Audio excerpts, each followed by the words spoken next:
Good evening, ladies and gentlemen. This is Nick Bogart. I'm going to be your host tonight. Tim is currently out. If you haven't seen, his mother-in-law passed away from a battle with cancer. So all our thoughts go out to Tim and his wife and all of their extended family. Totally to open it on a sad note. So tonight I have I've dragged on Robert Darefsky. He doesn't spell it right, but it's like Tim and Korkleski or Korkluski or however we want to say his name tonight. Corkscrew. How are you doing, Rob? I'm doing great, Nick. That was a fantastic thing to follow. It's like, hey, sorry, Tim's mom passed away, and here's Rob. I know.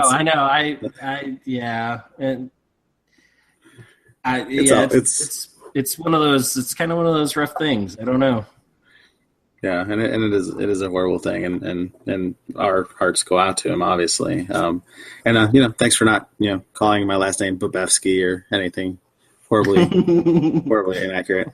So.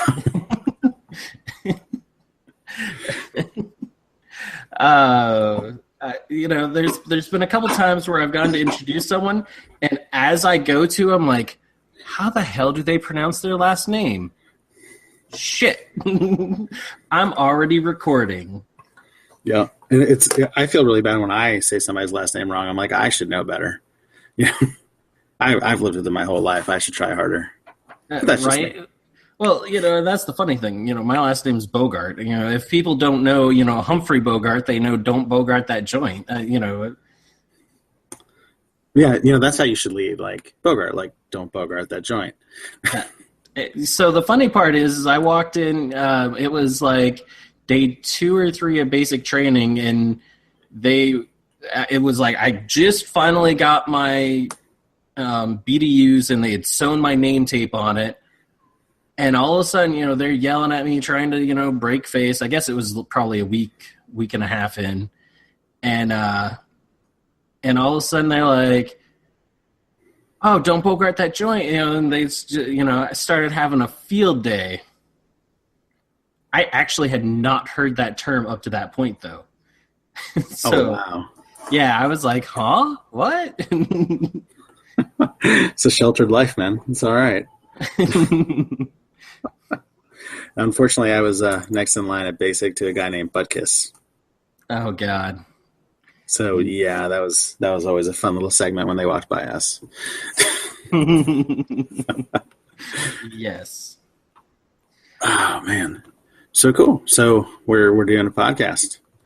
We are. I like it. I generally like it too. Actually, I really like. Well, not situations like this where, Tim's not here for that reason. But, the nights where Tim had something else going on, otherwise, I get to talk. So it's really odd. I mean, I actually had to start a second little mini show just to get some talking in because he just doesn't like me talking. He always says that I just don't talk, but, he says mean things to me otherwise. So you're basically Ed McMahon. Those are the rumors I'm going to start at least. Nice. I think we just lost half of our younger audience that didn't get that reference. Though. that makes me think of Ash from Gorilla Miniature Games. He'll make a reference to something and he'll be like, "Oh, I'm sorry. I'm old. You guys probably aren't going to get it." And I'm sitting there. I'm like, "Oh yeah, I know what he said." And then he goes, "But that's because I'm old." I'm like, "Damn it." Hey, have you seen the "Get Off My Lawn" flag? It's amazing. That was hilarious that you put up.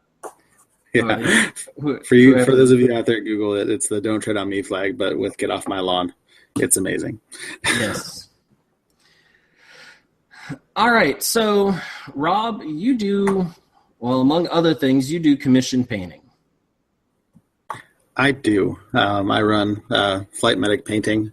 You can find us on the web. Just Google Flight Medic Painting. You'll see my stuff. It's on Cool Mini or Not on Facebook, on DACA, Privateer Press, Reddit. I basically have just hoarded myself out to social media. We approve of hoarding yourself out. Of course, and I mainly deal with mostly War Machine models. I do the occasional 40K and Guild Ball and everything else. It's just that's what our clientele have come to me for. Yes, and you do a lot, though you have a very strong feeling on rivets and if they should be silver or not. Ah, yes, I do. Okay, people, I love you all, and I say that sincerely. And I say this: if you look at a tank or a grill or a Navy ship or anything that's ever had a rivet ever, it's always painted. It's always painted over in the same color as the rest of the thing. And here's why. Rivets rust. So, yes, you can get contrast out of painting rivets. However, it looks stupid. Don't do it. There's my rant. If you're looking for highlight on your rivets, like if you want to give them some character, some texture to kind of bring them out a little bit, a good wash around them works really well, especially a black wash. It'll kind of show like where dirt would accumulate under a rivet in true scale in real life, but don't silver out your rivets, people. For real, it's just bad. It's like wearing white after Labor Day. It really is. Don't wear white after Labor Day. Don't paint your rivet silver. Exactly. See, I'm all about helping you out. Now, I mean, awesome. Honestly, they're your models. Do whatever you want with them, but it's just not good. Don't do it, people. Think of the children. So, I actually, on the Hangouts on Facebook, there's a lot of people who do commissions. I think I'm the only person who shows up there that doesn't do any commission painting. And that's because I honestly am there's still a lot that I need to learn. So how does commission painting work? Okay. The base, I mean, we can go really basic. You give us money, we paint your models. I kind of want to go a little bit different with this. So there are a lot of commission painters out there, obviously. Some are wonderful. Some are really, really good. Some you need to run away from, kind of like tattoo artists, if you think about it. Everybody has a different style, and you really want to look at the work they do. So I'm really known for my shading on my colors. I bring things from very dark up to very light, and I try to keep realistic lighting on them. I think it looks great. Clients are happy with it. And then you have people that are like Soshi Bauer, who wins awards, who does this amazing realistic paint style. You have folks like I'm blanking on names right now, but you have your true metallic or your true metallic miniature folks. You have your non-metallic miniature guys. And they tend to be in the much more expensive range just because of how much time it takes to do those. But painting commissions it's an interesting gig. The biggest thing you have to do is you have to be able to budget your time, and like anything else that you do is you have to be able to estimate how long it's going to take you to do something and actually be realistic about it, because you can easily take on a commission that you might think takes 20 hours, and you quote it out at 20 hours, and it's a 100-hour job. At that point, that's I think when you start seeing commission painters, and where you're starting to see people complain and going, "Hey, I haven't heard about my models in 6 months," and dude just disappeared. I think that's kind of the rookie mistake. Is somebody goes, you're at the game store and they're like, "Oh, your models are beautiful. Will you paint some for me?" And he goes, "Yeah, I'll do that." And they get that spark. And then they don't know how to estimate it. They don't realize how much work is going to be involved in it. And they kind of pan out. And I think it gives us all kind of a bad name. And it makes people a little bit skittish. But there are some really good studios out there. There are some people that are around constantly. And those are the folks that, just like I said, like a tattoo artist, you go and you watch them work. Those are the folks you should trust. The other thing I would say is if you're getting quotes from everybody and there's somebody who's ridiculously much cheaper, it's probably not a good idea. You know what I mean? Right. like anything else, if it's too good to be true, it is. just some things to keep in mind when looking at us. And honestly, any commission painter should be approachable. You should be able to ask them questions, ask them to see a portfolio, ask them where their work is.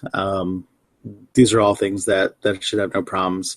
I'm a big fan of, I give out my phone number, I give out my email address. I put it in writing as far as, where you'll see updates, how often you'll see updates, how to communicate. And I always ask, how do you want to be communicated with? So some people say, I want to see a test model. Some people say, give me weekly updates. It's really a communication thing. I'm all for the most communication is best, because that way your expectations are set correctly. My expectations are set correctly. I don't do an entire army for you and you go, no, I thought we were doing that in blue, not in red. And I'm just sitting there going, oh, okay, that's what your email said. So communication is key on both ends. If somebody's taking a week to get back with you on a quote, might want to look somewhere else. If somebody's, answering with you within 30 minutes, or they have an expectation of, I answer in a day and they actually follow through with it, that's a sign of somebody who takes it seriously. And ultimately that's what you want. Man, it really sucks that I'm asking the question now and not about a little over a year ago. What happened? It does not involve a painting place that starts with blue, does it? No, it doesn't. Yeah. It doesn't. And we won't name guilt, or well, maybe we will. But some of the listeners have heard it before. But I had easily $1,500 to $2,000 worth of models that I hired a commission painter for. He said, 3 weeks, $500. I didn't have a lot of experience with it. The only other person who had given me a quote was out of he was overseas. I forget if he was in the UK or Poland, Denmark, something like that. And he was about 3,500. Sure. And I didn't know what ranges to kind of go on and stuff like that. This guy was local. I asked in the local group, this was back in Florida, in the local group, didn't say, you shouldn't use this guy. Mm-hmm. And, so I gave him all my models, and he decided he was going to keep them. Oh, I hear stories like this, and it drives me nuts for several reasons. I mean, one, we're a very small community of gamers. The gamer community in general is pretty small compared to the population, and commission painters are a super tiny subsect of that. So when you hear stories like that, it really makes me angry, and it kind of breaks my heart, because that's the story of semi-local, and again, probably got in over his head, didn't know what he was doing, and said F it, and then took your stuff and ran, and it's horrible. And it happens way too often, and I love outing those people. In fact, I do it on my website all the time. And there are a few huge repeat offenders. If you're good with it, I'll name names. If not, tell me to stop. But there's a one that's on YouTube a lot, and was on Facebook a lot, but now he's stopped. Blue Table Painting, and they are notorious for doing horrendous work. For charging outrageous prices and taking 6 months to a year to do your project. I'll give you an example. They did a guy's Chaos Dwarf army that he spent Forge World probably about $10,000 on the models themselves, and he commissioned them for another, I think it was like $8,000 or $10,000, and they murdered his army. I mean, to the point of he was like, I have to replace these. I can't even strip them and redo them. It was just one of those, like, right. I saw the models, and there were a few studios that stepped up to try to fix them for him at no charge, which was amazing that they did that. But you see that, and at the time the guy was advertising everywhere, and he had quote unquote staff painters and a warehouse and all these things, and it was horrendous. It is. it is unfortunate when those events come to pass. It is. I've heard the story before, and it is a good thing that it comes to a good end at the conclusion. But yeah, that progression, and I've heard other mutterings since then. Oh yeah, so that's why I say, like, treat your commission painters like tattoo artists. Look at their work, look at reviews, make sure that they have high definition pictures. That's a huge one. That you can actually see what they're doing, and make sure they have good communication. And if they do all those things, you should be good. The other thing is, don't be surprised if you ask for something and you get a quote. So I'll give you an example. Let's talk War Machine, just because those are the ones that I did the most. So if you ask me for a Warcaster, let's use Butcher 1, which is a great example. If you're not familiar with the model, look him up. He's a pretty simple model. It's a 2-piece model. He's 28 millimeter model. He's a little bit big for one, but very, very simple, easy to paint model, very easy to make look really good. For a tabletop quality, and I'm talking, everything's blocked in, base colors, a shade, some highlights, nothing that's going to win an award, but it's going to look really good on the table. That model's going to take me 3 to 4 hours. So expect a quote of $50 to $60 on that. If you want it at a high tabletop, like at a something that I would bring to a painting competition, that's a 30 to 40 hour job. Expect that model, expect me to quote you $500 to $600 on it, because that's what my time is worth, if that makes sense. So you have to be cognizant of, when you're getting quoted, you're paying somebody for their skill, their ability, and their time. So, if you have, a 2,800 point orc army, that's a couple hundred models, and you get a quote for $500, it ain't going to happen. It's just, use some common sense when you're doing this, is all I ask. And, sometimes pricing might be too expensive, and we understand that. But at the end of the day, it's a business and it's not a charity. Yeah, definitely. I used to do some freelance programming, and that was one of the things that, there was a couple projects that I got involved in. They seemed simple on the surface, and, granted, with programming, I knew, like, they gave me their requirements. I was new enough that, I didn't understand that I needed to break it down really far with them to look at the big picture. So when I provided them something, they're like, that's not what I wanted, or that's not all that I wanted. And it led to some difficulties, to include going, you paid me for, this is what I understood. And, in some of those events, it was, I'll, here's your money back because you're way outside the realm. It's challenging. And the biggest takeaway I took away from it is, it has to be, the money has to be worth it for me to invest the time, because it's even just an attention thing. If I don't think I'm making enough, I'm not going to be able to dedicate the attention that it needs to do it. That is, you're hitting the nail on the head.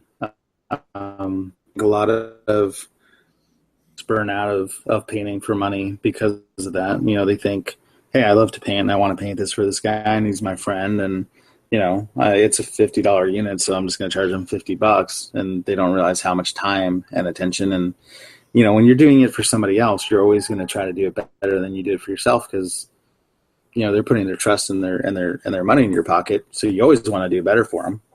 And I think that's where that burnout comes in. And that's where people, fall out of it, or you get a subpar model back from somebody. They go, I'm 10 hours into this, I'm done. And it's unfortunate. It really is. Now, luckily, it's not like a bad tattoo where, we can actually fix it. The best thing I can say is I love painting. I love painting models. And every once in a while, I love doing something that's completely out of my wheelhouse. I got to do a chibi, and I was ecstatic. I'm like, or green, or it doesn't have skulls on it, and it's got a cute little face. Yeah, I'm all about that. Some projects you get super excited over. What else was I going to say? I was going to come back to big thing about communication. You'll notice that with me, I'll send you a bunch of emails and I'll talk to you a lot, try to get in a feel, because we all look at things differently. What I think of as black and white might not be what is in your vision. And my job is to make your vision come out in a model, if that makes sense. Because you have a picture in your head of what you want something to look like, right? Uh-huh. And unfortunately, I can't, take your eyes and look at it and go, oh, okay, that's what he wants. So my philosophy and how I work is I ask a lot of questions, and I'll show you a lot of pictures of things and go, okay, well, here's the style and here's the style, and we can mix it from there. And, what do you think about this black? Or what do you think about this white? Or what do you think about this blue or this? Because I want it to match your vision as close as I can get it to doing that. Because, at the end of the day, I want you to be happy. And, if you trust me with your cash, I want you to smile. I don't want anybody walking away that, sad or frustrated or feel like they did not spend their money well. And that's a big thing. And other than that, go to my website and email me and we'll paint your stuff. Shameless plug is shameless. Shameless plug is shameless. I mean, that's part of why we, bring people on, is to, expose these different things. You've already dropped a bunch of, good tips on what to look for. The communication is, that part is awesome. I've commissioned some different art pieces from people, to do stuff. And, I've had people that, they communicate with me, almost every time they, do something. Oh, I drew this line on it. Here, check it out. And it's like, I don't even notice what line you drew. And, I've had other people that they just don't get back to me at all. It's like, hey, so yeah, are you, do I get to see anything today or, next week or? Yeah. Well, I look at it like this. Have you ever gone shopping? Have you ever gone food shopping for your wife? Yeah. You ever gone to the grocery store for your wife? How many times do you call her asking, hey, is this the right bread? Is this the right deli meat? Is this the right milk? That's kind of the way I treat it. I don't want to get yelled at when I get home. I don't want to get yelled at by the client. So I actually do all the cooking. So she's the one usually calling me. But yeah, I get the analogy. Right on. That's usually when I have to pick up the tampons or something like that at that time of the month. It's like, which ones did you want? Gotcha. See, my wife is amazing. She sends me pictures of them. I'm like, oh, okay, I can find that. I've got a picture. Yeah, I have walked through a convenience store like a Walmart and found an associate and go, I need these ones. And the associate's probably used to that. Yeah, you know what? It makes again, it's back to communication. It makes it easy and everybody's happy. And then I probably still did it wrong, but it's all good. Right? It actually took me years. I would walk through a store and keep walking, and an associate would be like, do you need help with something? I'd be like, no, I'm good. I'm looking, and I'm like, the associate walks away. I'm like, I could have asked it's taken me years to get from just saying, yeah, no, I'm good, to, the associate to going, no, wait, yeah, this is what I'm looking for. Because 99.99% of the time, they're going to be like, yeah, it's right over here. Yeah. See, I treat shopping like a time trial. I want to get in and out as fast as I can and beat my last time. So I have no shame in like, hey, what's this? Let's go. Like, needs the chest, man. Needs the chest. Let's get to the aisle. I've got a chest clock. Ding. Let's go. Yeah. Oh God, I won't even go into a Walmart before like 3 a.m. just because I don't want to deal with it. Like I don't even want to stand in line. I hate standing in line. That's why we have a supermarket here, a grocery store. It's called Publix. Oh yeah, I love Publix. I miss it so much. Oh my God, it is one of the most amazing places I've been. It's one of those places where even the employees, and I've gone to the same ones for years, so you can even tell when they're having a bad day, but they're still 100 times happier than the person at Walmart whose only job in life is to say "Welcome to Walmart." Right? I've got a great public story. This is when we lived in Tennessee, and we had gone, and for some reason I went food shopping with my wife, and she was looking for a specific olive oil or something that was on sale, and it wasn't on the shelf. And the guy goes, "Hey, can I help you find something?" And I'm like, "Yeah, where's this olive oil?" And he goes, "Well, it looks like we're out. I'll go check in the back." And I'm like, "Oh, don't worry about it. It's fine." And we, so we keep going on our way, and we're like 3 aisles over, and he came and hunted us down, and he got one out of the back for us. That's awesome. And I'm like, dude, that's Publix. I miss Publix so much. Yeah. I mean, like I said, it's just the people there. They just, seem to enjoy life just a little bit more than most any other place you go into. Yeah. Well, or at least they're really, really well trained in faking it. And either way, I'm okay with that. Right? You can fake it or you can be honest. I don't care. You just give me that feeling of, being helpful. Yep. It's all good at that point. So I don't know. I was at the bookstore today for school. I spent $1,500 on college books. So, please go to my website.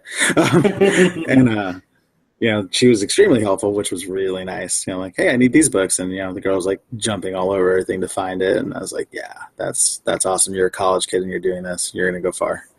Yeah, that is good. Because I remember any of the places when I was going to college and they were just like, you walk into the bookstore and they look at you like you just interrupted nothing and I'm mad at you for it. Yeah. Like, how dare I have to work for a living? This is junk. It's not what I signed on for. Of course, that was a community college. That was teeny tiny. It was 2 buildings. It was just minuscule. So, and I'm pretty sure the same people are still working there. Oh, I'm sure. And now they're like, why didn't you go online? Do you need help, dear? So you're going to college, and that's for nursing, right? Yes, I am doing my junior year of nursing school. Awesome. And that's part of where the flight medic comes from, yeah?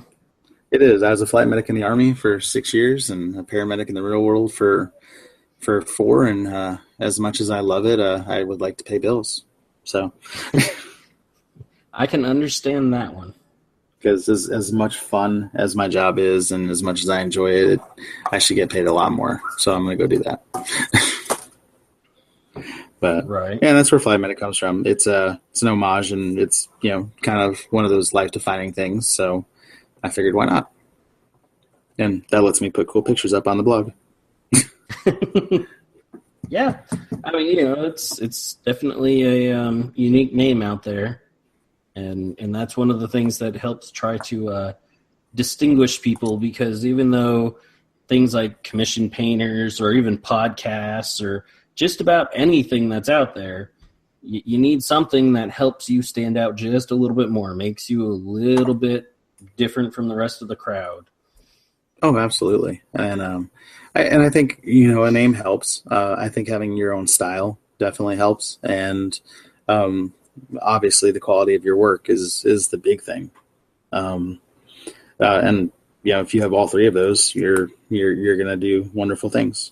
The biggest thing I think is for any, budding person who's like, hey, I really want to do this, is paint a lot of different things. Find your style. Paint a lot of different kinds of models from a lot of different ranges, and get your stuff into competitions. The feedback that you get, even if you don't win, is so invaluable that just competing will level you up. I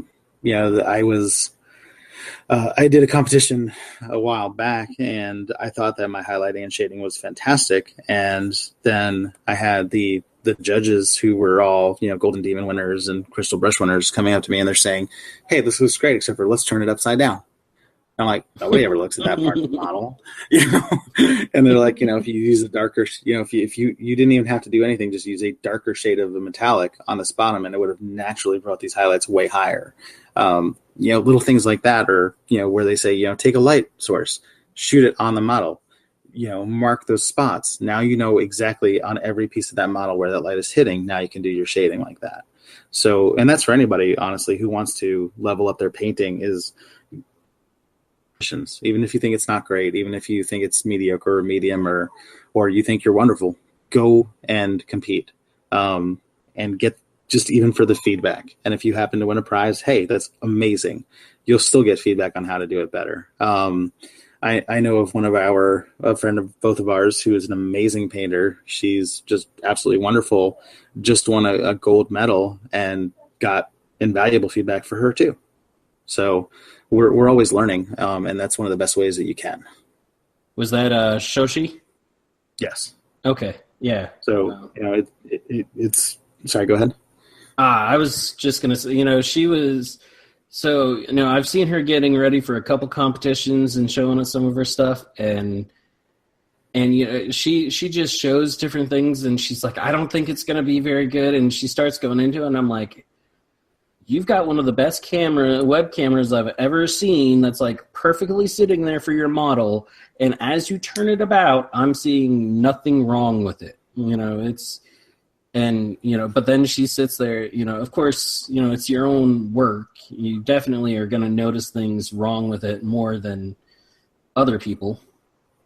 Well, absolutely. And we're all our own worst critics, so we all see the flaws. We all think that any artist has that thought that their work is crap. So we all need that reaffirmation if you haven't figured that out. That's why we all share. Don't you just love it? Isn't it amazing? Hug me. It really is we produce these things and then we go, this is absolute junk. Somebody affirm me, please. So it's kind of a mindset, but it also helps it because it always pushes you to do better and it always pushes you to learn. And I've started noticing that. I've painted off and on for years. I mean, much like my gaming, it's been off and on for years. Granted, a lot of it was 40K, and I was a Space Marine player, and I played Black Templar, so it's all black with some white, so trying to paint that white on there and actually, and then using GW paints, and I didn't know how to thin paints and stuff like that. There was all these things that just led to me constantly getting frustrated with painting. And so, half the time I was playing with just primed armies, primed black, boom, done. Sure. Go ahead. Oh, and in the last about year, I've been sitting down and I've been painting minis and I've been posting them, even though I'm like, I'm not even thinking this one's very good. I've been posting it and people are like, I like this or I like that. You could do this, you could do that. Here's this, here's that, and it's just been progressive things that, today really actually got to me really, really nicely because I had someone, awesome artist, excellent artist, and I posted a model I did last night on the Skirmish Supremacy page, and I was really kind of proud with how the face and the eyes. I even did some highlighting on the face, and how the model just kind of overall came out. And this person who I would say is leaps and bounds. I mean, they're an art teacher, so kind of leaps and bounds ahead of me. He's like, "How did you do your eyes? What did you do to get them? Because I hate doing eyes and they never seem to turn out right." And, it kind of made me go, hey, I've accomplished something. Even though I know that they're not perfect, somebody is, gone, they're looking pretty good. Yeah. I mean, hey, look, if you're tackling eyes, you're ahead of 90% or 80% of the game. Most people avoid them like the devil. And that's fantastic. The things, the biggest thing I can say for leveling up your painting is, one, every miniature should be a learning experience, if that makes sense. You should always be trying something new or refining something or getting it better. So if that's thinning your paints, working at a thinning consistency. If that's working on two-brush blending, working on your blending. If that's working on eyes, working on eyes. If that's skin tones, whatever it is, level up. If you do one model, then do the next model and use the lessons you learned on it. Then do the next model and refine it even better. And 5, 6, 7, 10 models maybe down the line, your stuff looks amazing. Does that make sense? Oh, it does. It definitely does, because I've been, that is, for me, that's one of the things that I've definitely been trying to do with every model. And I've had the Wild in the Streets miniatures that I've been painting. And the nice part is they're all diverse. They're all, they're all different gangs for one. So you kind of want to paint them, so that a gang kind of looks like they're together, but you also want to make them unique. And so, I'm doing something like, there was a couple of them, they have leggings or stuff like that. And I'm like, I don't want to just paint them, just a flat color. I want to try to get that transparency, effect. Sure. And that I'm looking at the girl that you did right now, the one that's sticking her tongue out at the skull, I think. Yes. And do you want me to critique? I mean, I will if you want me to. No, go ahead. Okay, so I love the color choices. The dark red into the black is fantastic. I can see where you did the leggings, and that's awesome. A couple of things I'm going to tell you is you're still not thinning your paints enough. Especially your skin tones. Your color choices are awesome. The leggings I like a lot, and I don't know if this is the models. It's hard to tell. They don't look like the best casts as far as smoothness and stuff with the cast goes. But your thinning needs to happen a little bit more. I'd say almost a third to half percentage more water. Like, I don't know how you do it. So when I do thinning of a paint, I always use ratios. So if I say, like, you want to do 5-to-1 black to, to make it gray, I'll say, okay, 5-to-1 black to stone gray. Does that make sense? So when I'm saying thinning, usually if you're doing, 5 drops of paint to, 1 drop of thinner or 2 drops of thinner, and different colors, different pigments of paint require different amounts of thinning to get to the same ratios, if that makes sense. And you'll learn them. So, like, black requires more thinning than red. Red is a naturally translucent color. So if you notice, like, painting red over black is a nightmare, right? Oh, definitely. So, and same thing goes for yellow. Those are both, reds and yellows are very, very, very translucent paints just because of how the pigment is. So something like that, we're going to thin a little bit less than a black that needs a lot of thinning.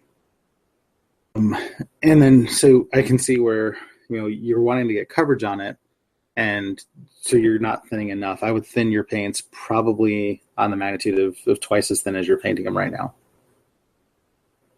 Interesting. And there's a reason for it.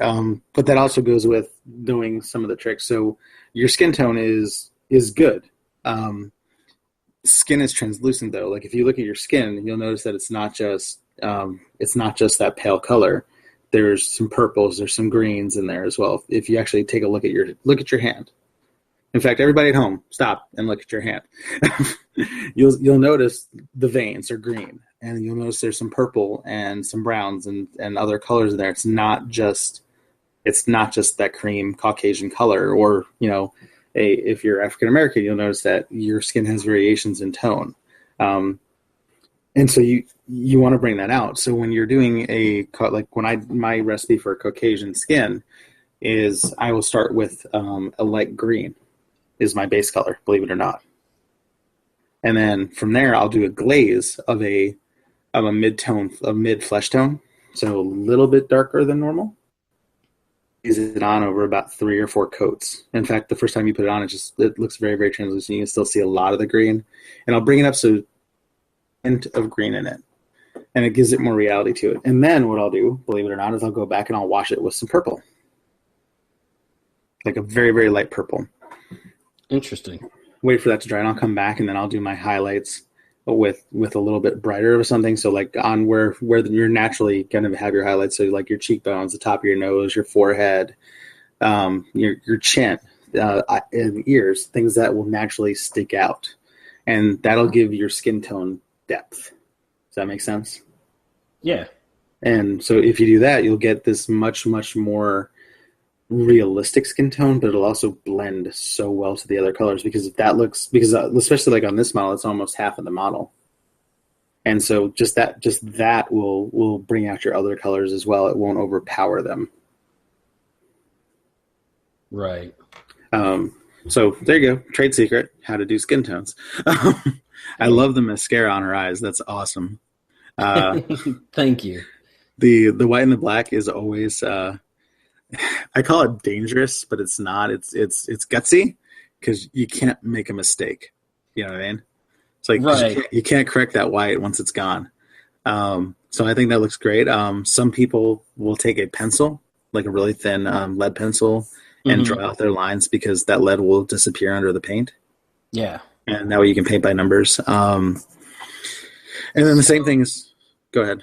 I was going to say there was two things. So one of them, she is the one, you'll notice that basically every model I've posted after her, they have eyebrows now. Because with hers, the black went up a little too high, and then I'm like, well, she would actually have an eyebrow, so I, kind of, etched it out with the paint just a little bit more, and, then put a little bit of skin tone underneath to try and separate it. Yeah. And the second thing, it was a kind of, oh, shoot, like, I don't know what I was listening to or who I was talking with, but almost as soon as I got done doing the mascara, someone said, if you're doing mascara, you should always take a little bit of the flesh paint that you're using, mix it in with the black, and put it in there so that you have a little bit of that color, because you're never really going to have a true black with it or whatever. And I went, damn it, I just finished doing that. And that's a good tip. I think it's more that's a super realism, and it'll work. I think for the model, the way she looks, I think how you have it works really well. Like it's got that really goth look to it. You know what I mean? Right, and that's exactly what I wanted. I did want that heavy black in there.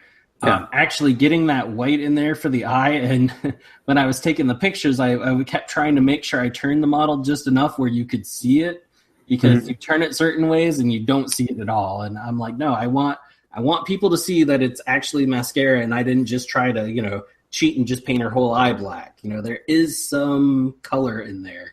Yeah, I can see it. Looks great, man. I love it. The other thing for you listeners at home is if you are going to do eyes, do them before you do your skin tone.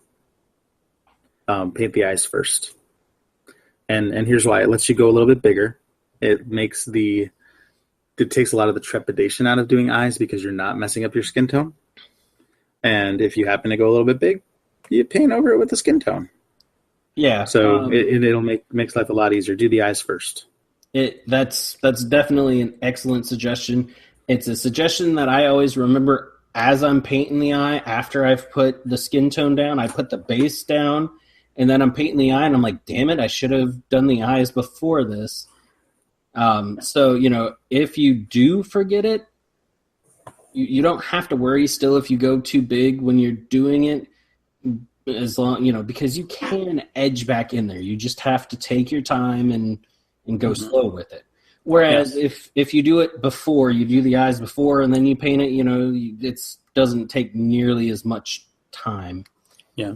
And pro tip, if you do mess it up, wait for the paint to dry before trying to fix it. Trust me on this one, learn from my mistakes. Because you don't want to hit it with that skin tone and all of a sudden it bleeds into your entire eye and now you start from scratch. So that's a very good point. Very, very good point, Nick.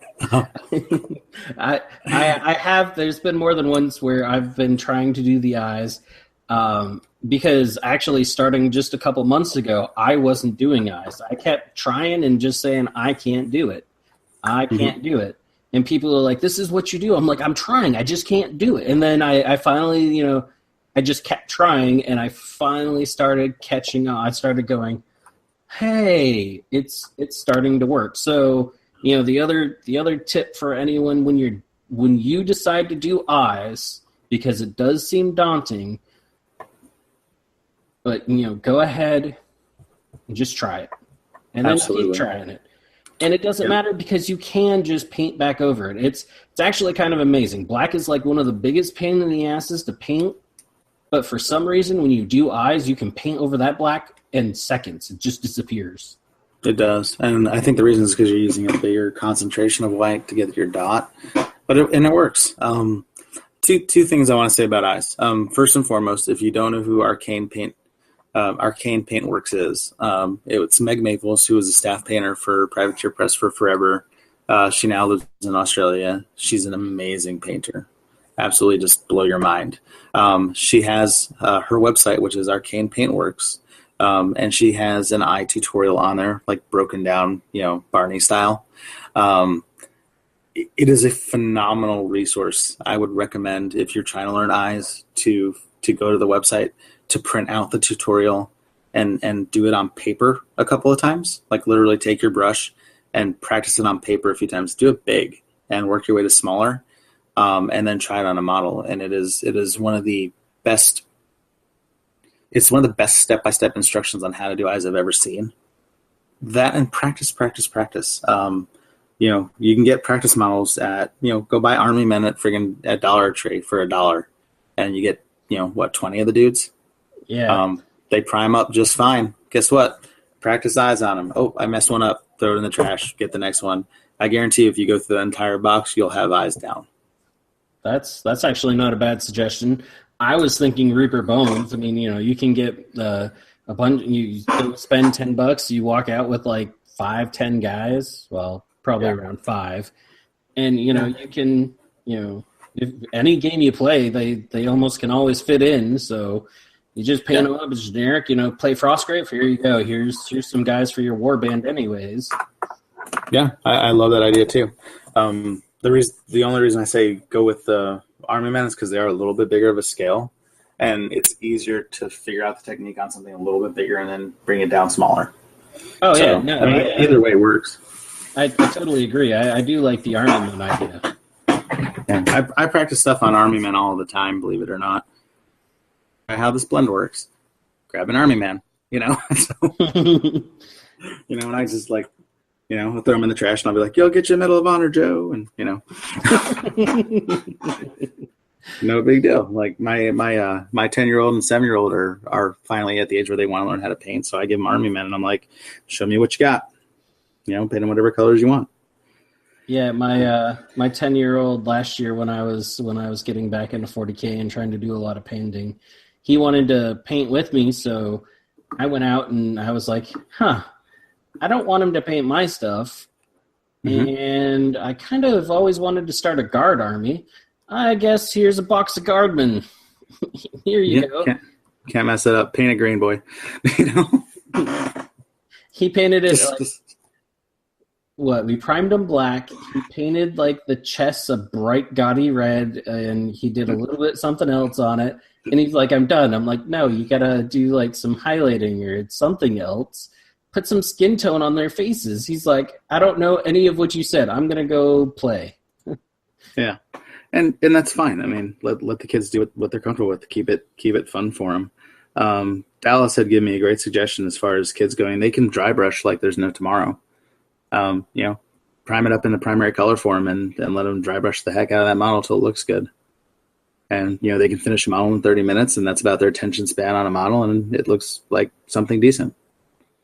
And that goes for anybody. I'd rather see a decently or even a poorly painted model on the table as opposed to the gray tide, Oh yeah. But I do want to kind of talk about, we've talked about commission painting, and obviously, hey, commissions are the way to go. People, you should all do it. Don't paint your own stuff. You have better things to do with life. But if you don't, if you actually want to paint, and I'm not saying that that's a good thing, you'll go blind. But if you actually want to, I'm teasing, folks. I'm teasing.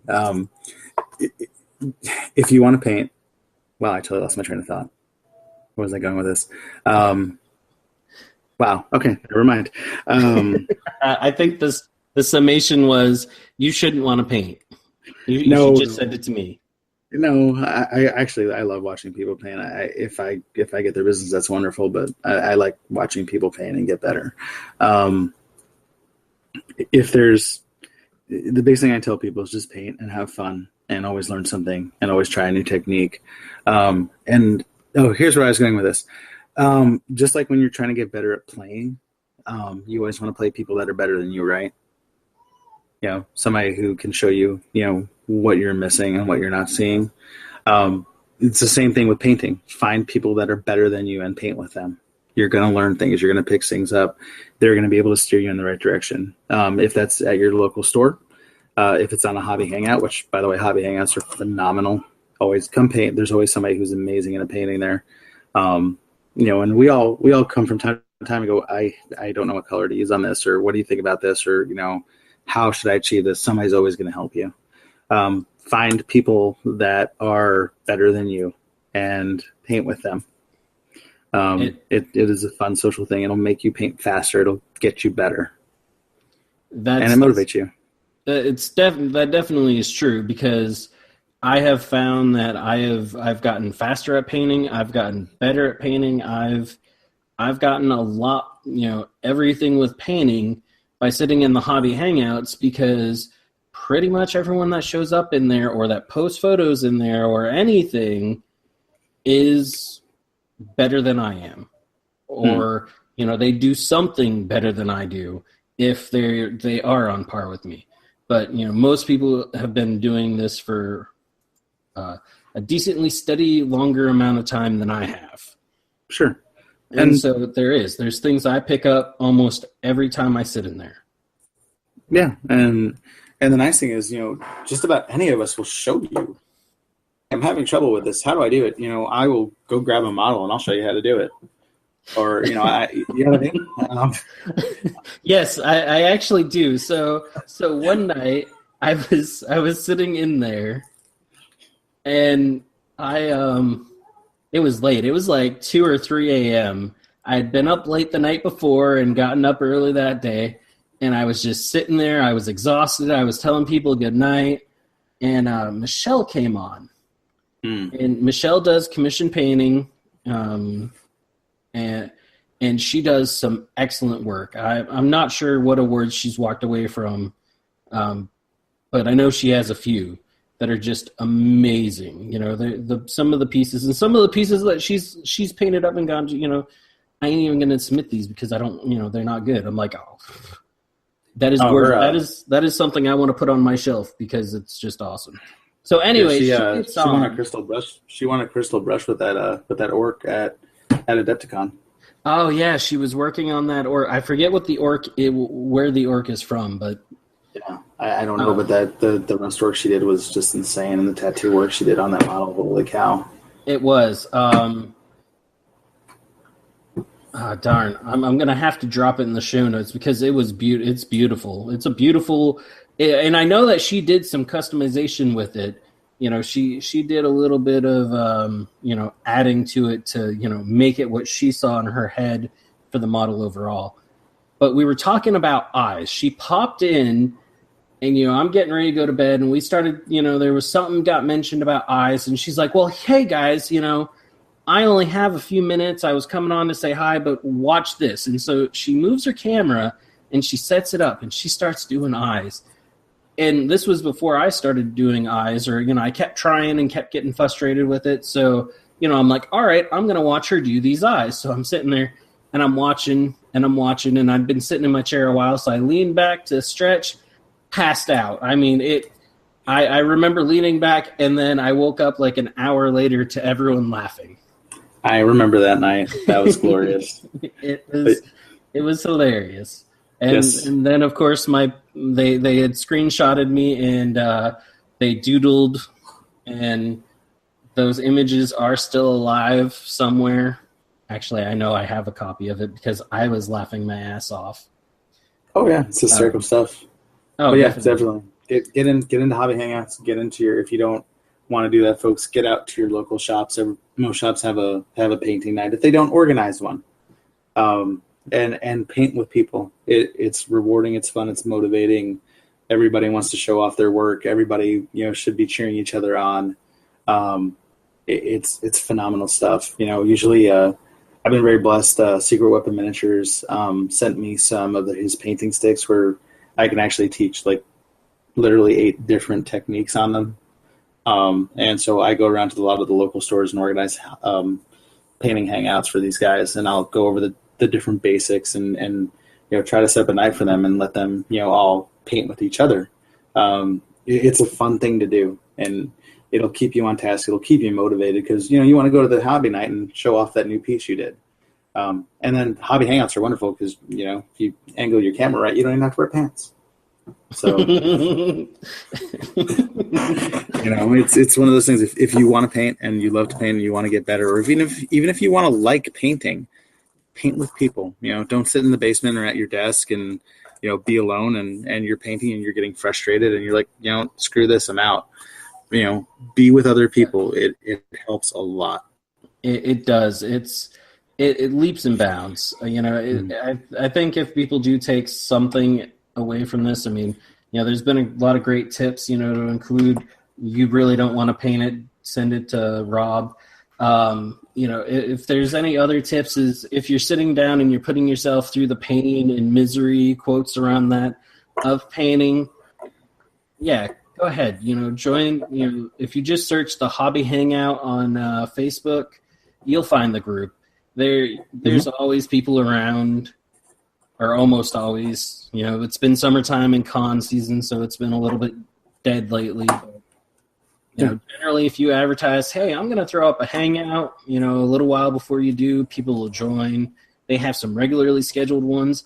They even have classes from, award-winning painters that they bring in and organize so that you can sit in there and you can learn from the pros and what they're doing. Yep, and you never know when a pro is going to pop in, which is amazing. There's been plenty of I host the Saturday night hangouts, and I've had folks that are like painting gods just show up to my hangout to see what's going on. So come paint, and if you're shy, just meet yourself. We'll say hi and let you paint in peace. And if you feel like you want to unmute yourself and talk to us, hey, we're all cool. Nobody's going to ridicule you. Not until we know you anyway. But don't be shy. The other thing I kind of want to touch on, if we have time, Nick, is painting rituals, and this is important. And you do them even if you don't do them, or even if you don't know you do them. I think that having your painting rituals is a good thing. It puts you in the right mindset to paint, if this makes sense. So most people don't just go, okay, I've got 10 minutes, I'm going to sit down and paint something.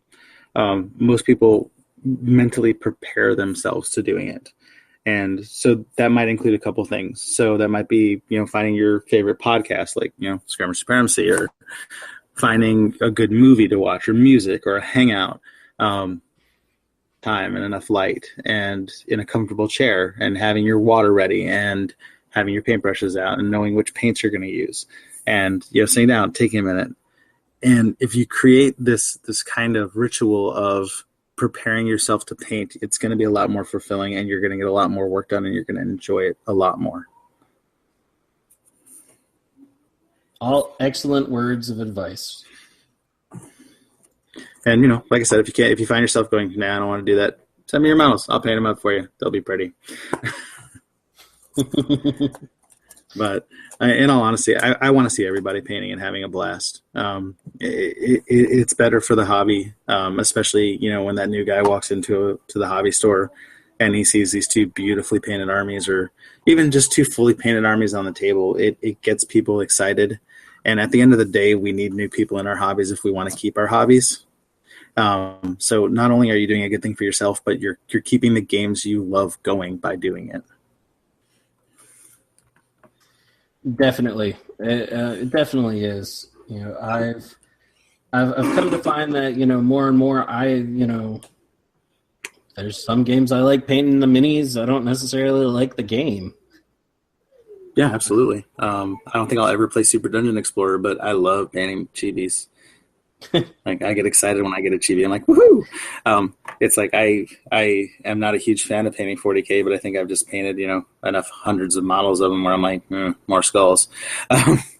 But I love painting War Machine stuff. It's just such a different style. I really want to start painting some Malifaux models. They look really interesting to me. Which brings us to another point of painter burnout, which I'm sure you've never experienced, right, Nick? Oh man, I played 40K. I definitely experienced it. Yeah. So I'm guessing after your 75th Space Marine, you're like, I never want to see a bolter again. Burnout happens to everybody. There are ways to get around it. Obviously, get up, take a break, go do something else for a while, recharge your batteries is a great way. One thing I would highly encourage people to do is not stop painting. And the best way that I've found to fight painter burnout is to find something else, something that gets your creative juices flowing, something that you're like, wow, I really want to paint that. That looks like an amazing model. So if you're a hardcore 40K fan and you're like, I play 40K, all hail GW, that's awesome. You're burned out. You know what? Grab a War Machine model. If you don't like the aesthetic, grab a Malifaux model or a Reaper Bones model or, what's that one out of Texas that does the, he does all the Doctor Who models. Black Tree, I think it is. I think so. Paint a Dalek. Daleks are easy, silver, highlights, wash it, call it a day. Paint something that gets you excited. And you'll notice that it'll motivate you to paint, and then you can use it as a reward for yourself. You're like, hey, if I get through this squad of 10 Space Marines, I'm going to paint a chibi, or I'm going to paint this dude. You know what I mean? Like, there are ways that you don't have to burn out. Just you realize that you're burned out on what you're doing, or you're not enjoying painting that model, and that's okay. Get through it, give yourself a reward, paint something fun, paint something off the wall, pick weird colors. Like, hey, I'm going to do this one dude, purple and orange. Does it make sense? Is it going to look good? No, but it might be fun. Do something to mix it up a little bit, and you'll find yourself craving, going to paint. Like, my wife knows that I haven't painted in a day or two because I get all cranky and weird. She's like, no, just go paint. Get out of here. Because I actually, it's almost an addiction for me at this point. It's how I calm down, and it's how I de-stress. And I have, pushed myself to the point where I have to paint. And you might get there, you might not, but just paint. It's an amazingly rewarding thing. And displaying your models, that's a huge thing. If you have, a 2,000 point, whatever, 40K army, and it's sitting in a box, you're not looking at your accomplishments, right?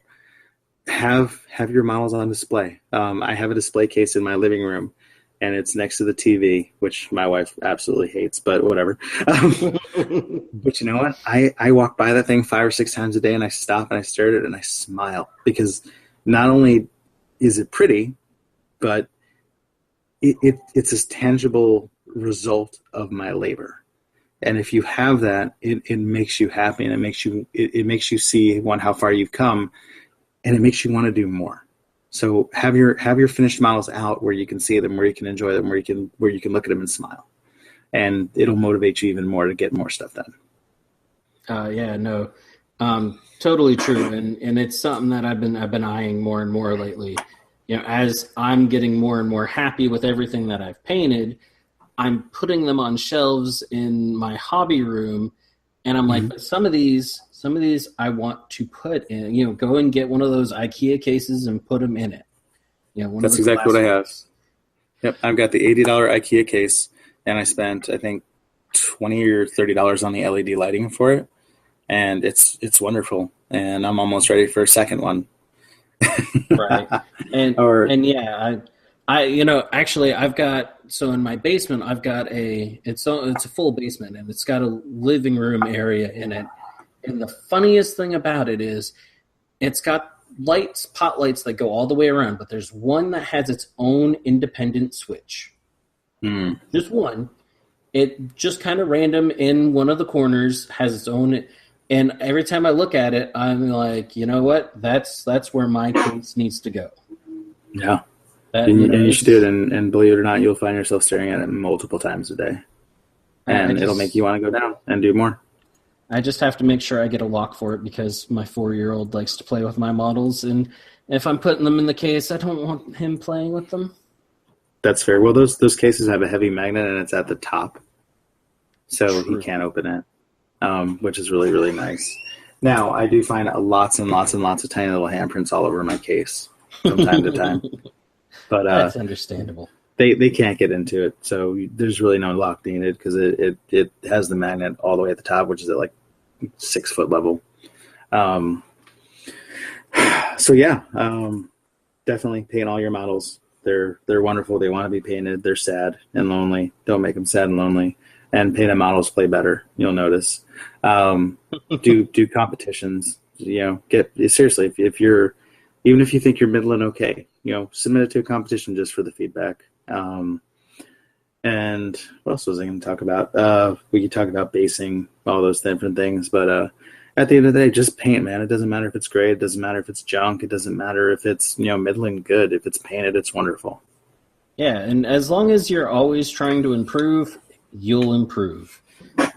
Painting is one of those things. It's like any other exercise. You just get better. And I know we already kind of covered it. When you do start feeling that burnout, you're getting sick of that model. I know for me personally, as I'm feeling it, I'm looking at some other model or model set going, I want to paint this. This is what I want. I want to be painting. And I have to stop myself from what I'm painting because I know I'm not putting my heart into it and move over to that other thing. And you can paint one, you can paint two, you could paint the entire army and then go back to what you're working on. Because if you do keep trying to force yourself to finish what you were working on, either you're going to stop or you're never going to be happy with the result. Absolutely. There have literally been models where I've put down and not touched for a year or two. Then I've come back to them. Yeah. My Kings of War army that I've got to do something to get it finished within the next 2 weeks. And it's basically just base coated. Well, there's always the put your base colors on there, dip it, call it a day. Yeah, and that might be what happens. I mean, it's almost 100 guys on horses. So wow, 2 weeks. Yeah, good luck. Yeah, man, you totally do it. No, I mean, it may test me on doing, using my airbrush more because that's one thing. I basically, prime models. And that's about it. That's the extent of using my airbrush. Is I use it to prime because Sure. I find it primes a whole lot better. It I primes, want to use it for more, but well, that's again, that's where like armament and stuff come into practice. One thing I will say is if you're going to get an airbrush and if you're new to airbrushing, paper is your friend. Learn, that little pamphlet that came with your airbrush that you probably threw out, has a whole bunch of exercises in it, making circles, making lines, making dashes.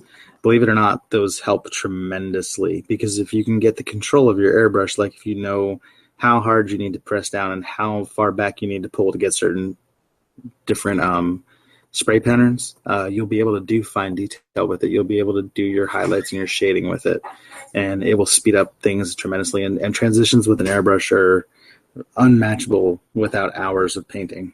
Like I could literally 2-brush blend for 3 hours or spend 4 minutes doing it with my airbrush.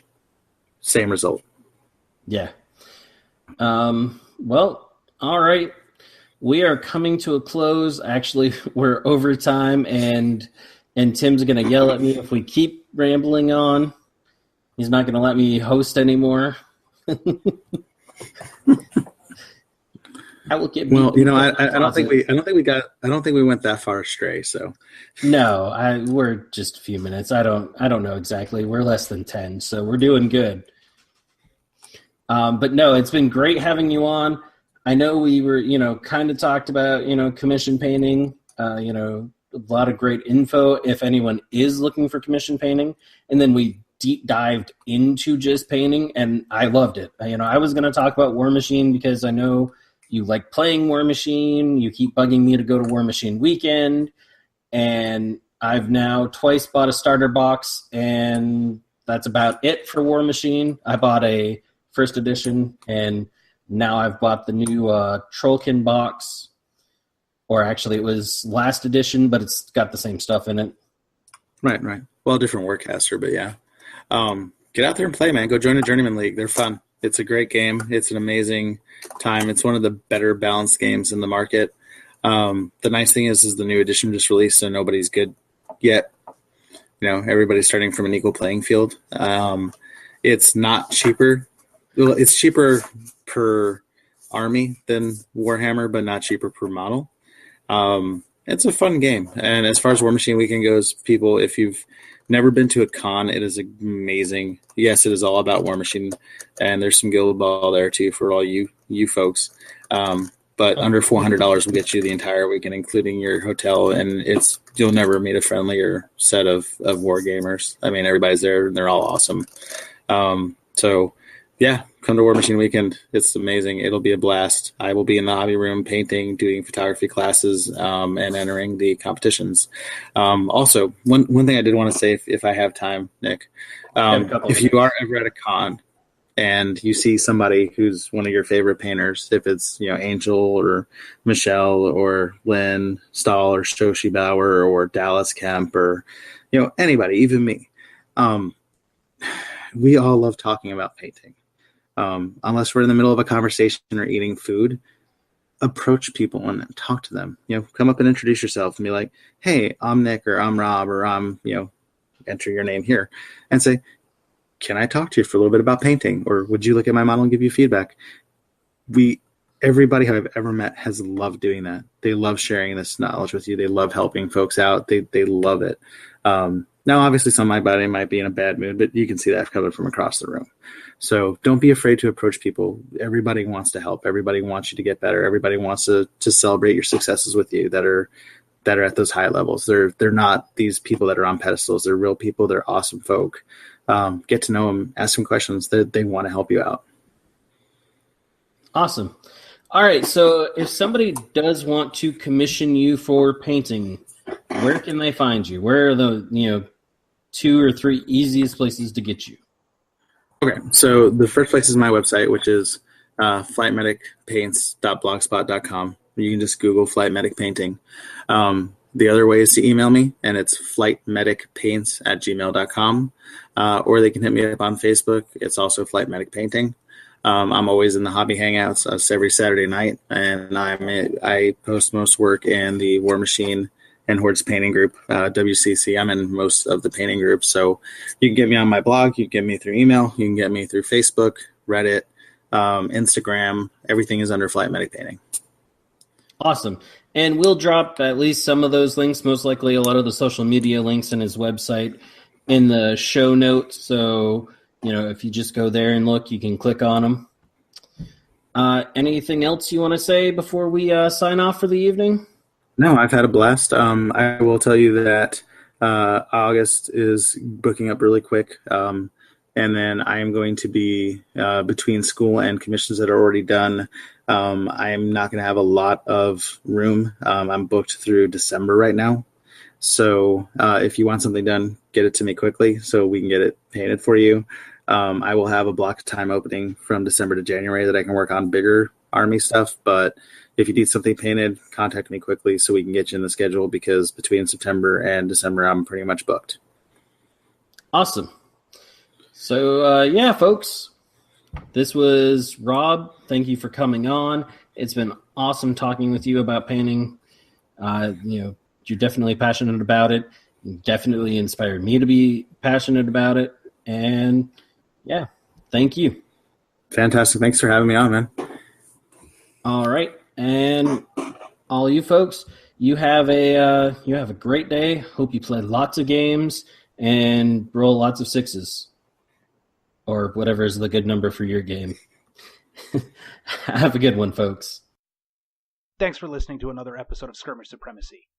To see more of the antics that Nick and I do, you can check us out on Facebook at Skirmish Supremacy. We also have Twitter, which we can be reached at Skirmish Supreme, because apparently Skirmish Supremacy does not fit in Twitter. And if you want to email us directly, you can reach us at tim@skirmishsupremacy.com or nick@skirmishsupremacy.com. Thanks for listening.